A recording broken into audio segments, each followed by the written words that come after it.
Hello guys, and welcome to the Limitless Landscapers podcast. I'm Paula, your host and the Landscapers coach. Now, if you have ever found yourself toying with the idea of discounting your services to land you a project, then this episode is probably for you. We're going to be talking about profit, pricing, and all that good stuff. And so if this speaks to you, let's go to the show. As the co-founders of the Landscaper Circle, we help you get more money, time and freedom to become limitless. Through our experiences as fellow landscapers and our tried and tested methods, if you want help with your marketing, managing or growing your business, you've definitely come to the right place.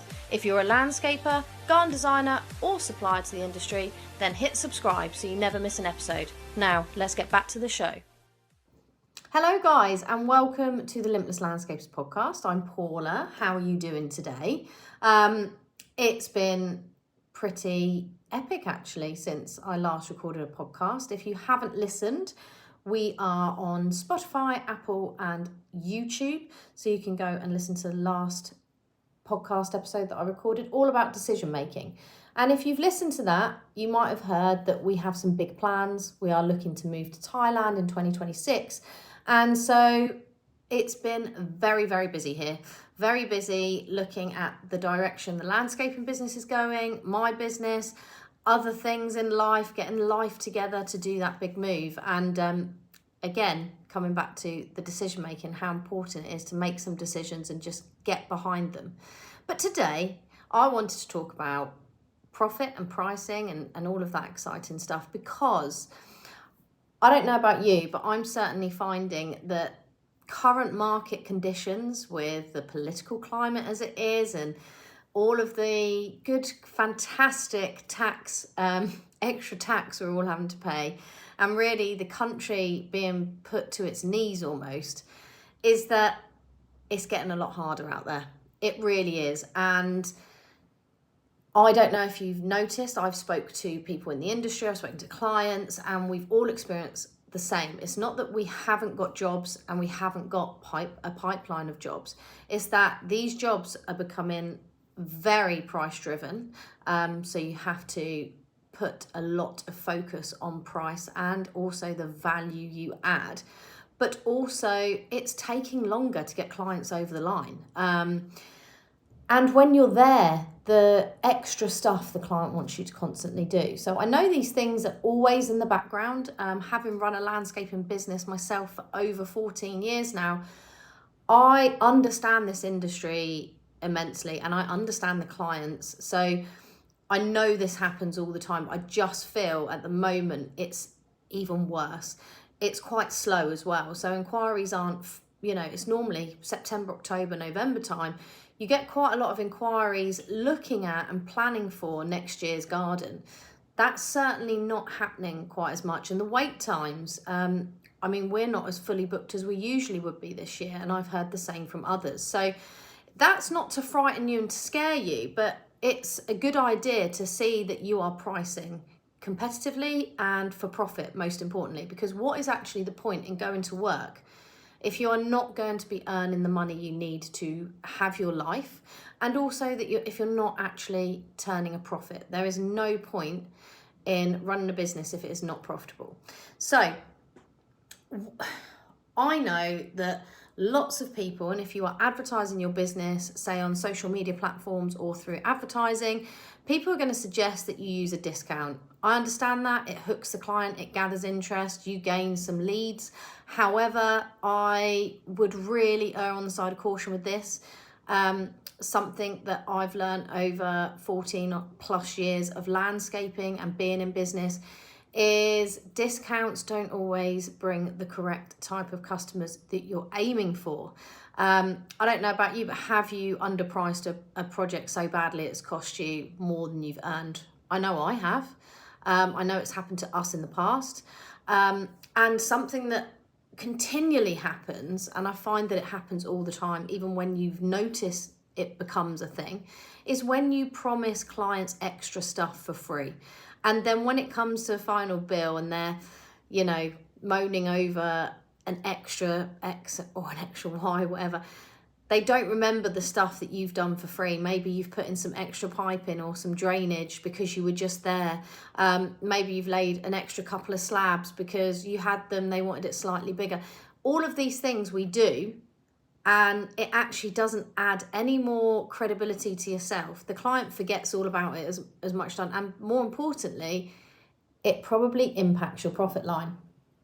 So what I just wanted to go through today is really getting you to be able to feel confident in your pricing, how you can communicate your value to clients so it doesn't always come down to price. Price is important, particularly in this climate, I'm not going to lie, but it's about showcasing your value over price, and how to avoid all the pitfalls when you start discounting your services. Because if you start going down that route, it's, in my opinion, a slippery slope, and it won't bode well for your profit line.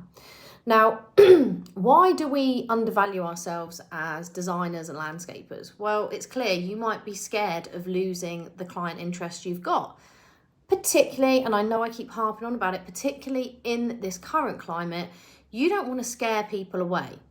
However, you also don't want to waste your time on people that aren't going to be able to afford your services or do not want to pay the sort of prices you charge. So it can be a lot around the fear of losing the customer, fear of saying no, what if we don't get any more work, what if that's the only client I speak to from now until next week, etc., etc. It's also that comparing yourself to your competitors. Now, I would suggest, if you have some time, to potentially do a little bit of competitor research, really, to see what are your competitors doing in comparison to yourself? What can you learn from them? What do you do better than them? What do they do better than you? Are they massively different in price? If they are, why? Just do a little bit of competitor research so you can see where you're at in your current market. And the other thing I also find with undervaluing, it comes down to emotion. So you may not feel like your time is valuable. Maybe you think, oh God, I can't charge that because I don't feel like I'm worth it. And I know that's something that we can all go through. It's a self-belief, really, and it's your belief system. But you might not feel very valuable, and therefore conveying that to clients you find uncomfortable. It's the same thing I get when I tell my clients to start charging for site visits, particularly when they are at the higher end of, they're trying to attract the higher end landscape projects. I definitely believe it's worth charging for site visits, but so many people just feel the fear, the value piece, the self-worth, all of that, and they don't do it. And I believe if you've got a good pipeline of clients and you're in that position where you can turn people away and pick and choose the jobs you want to work with, charging a site visit will get rid of any time wasters and tire kickers very, very quickly. But you have to believe in yourself, and that is something you can only work on yourself. So that is generally why we don't charge what we should charge. Now, the second part of charging correctly or pricing right, whatever you want to call it, is knowing your numbers.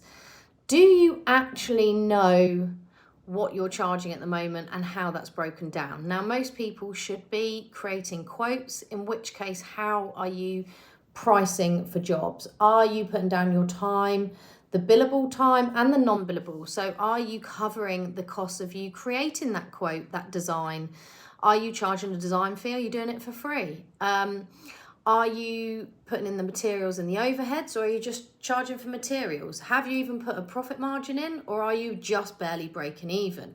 So you really need to think about not only the project as a whole. So you have the project, and the basic quote would be labour, materials, and then you would charge a profit on top of that. And that would be your basic quote. But within that, you also need to think about overheads. How much are your overheads per day that you need to add in? How many days is the project running for? How many projects do you run at any one time? If it's one, that cost has to go into that price. If it's 2, you can spread it across 2. What about fuel? What about insurances? What about your marketing spend? What about if you have a coach like myself? Have you covered that within your quotes? You have to think of all these things because they come under the overhead side of things. And you then have to make sure you are charging a profit on top. Other things to think about is contingency. So many times, we've fallen into this trap multiple times ourselves, is we haven't built in a contingency, and therefore when you see that when something's gone wrong from your side, so maybe you haven't quoted enough for drainage because there's a major problem with the soil or the ground, you've got nothing to dip into except your profit, and that's what you want to avoid. So when you're pricing efficiently, you are taking into account not only the materials and the time it costs to build that project, but also the unseen costs of running a business, and the contingency costs if something unforeseen were to happen. Now, the reality is that if you may be wondering, well, if I do all that, it's going to push my prices too high and no one's going to buy. What about if the reality is that you did all of that, you actually priced right, you actually made some profit, and actually you therefore did not need as many projects as you currently need because you're making more money? Just think about that and see whether you want more projects, more hassle, but less profit, or less projects, less hassle, and more profit. If you want more profit, which I would suggest that is the way forward, then you need to start making sure that you think of all these anomalies that go into your actual pricing and your quotes, and what you actually need to cover for not just the project itself, but for you to run your business proficiently, effectively, and professionally. The second thing I want to talk to you about is communicating your value to clients. Now, it's very, very important. Landscaping can be, you can get a wide range of services, from the very reputable high-end quality landscaper to the guy that does it in his spare time that doesn't really understand landscaping but can put a few paving slabs down.